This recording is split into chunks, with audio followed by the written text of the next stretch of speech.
Almighty God, our sons, pride of our nation, this day have set upon a mighty endeavor, a struggle to preserve our republic, our religion, and our civilization, and to set free a suffering humanity. Give strength to their arms, stoutness to their hearts, steadfastness in their faith. Their road will be long and hard. For the enemy is strong. He may hurl back our forces. Success may not come with rushing speed, but we shall return again and again. And we know that by thy grace and by the righteousness of our cause, our sons will triumph. That was a portion of President Franklin Delano Roosevelt's D-Day prayer read on the radio June 6, 1944. Thousands of men made the ultimate sacrifice 70 years ago to help put the Allies on a path to victory. One small town in Virginia, though, was hit especially hard, losing 19 boys by day's end.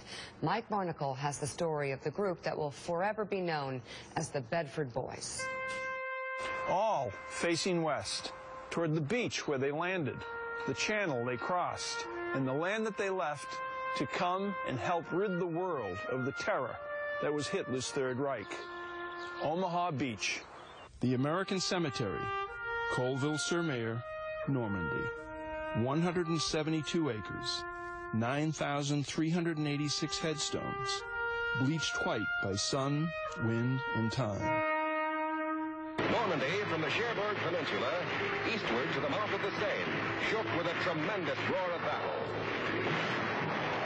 150,000 Allied soldiers. They came ashore at 6:30 on the morning of 6 June, 1944. The noise, stunning. The carnage, horrific. The bravery, constant. Omaha Beach was a fortress. Machine guns hid clear in interlocking fields of fire from cement pillboxes. Men dropped in the water, caught in a buzzsaw of bullets as soon as the gates opened. Some drowned. Others barely made it ashore. Men like Lawrence Brannon never forget. I got this about noon or a little later.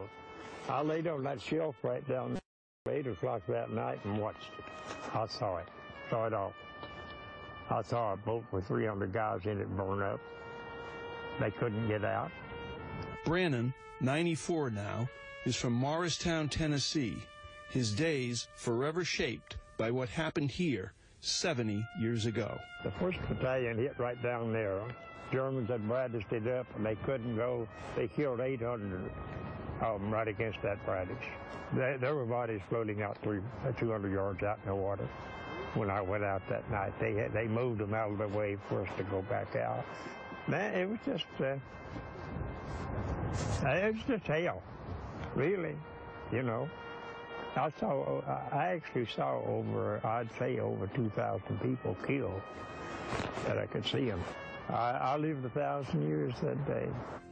At day's end, more than 1,500 American soldiers had been killed. One of them was Private Ray Stevens of Bedford, Virginia, a town of 3,200 folks.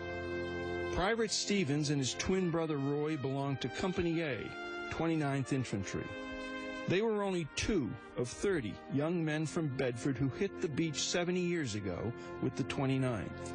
By dusk, 19 would be dead. 2 sets of brothers would perish in the campaign.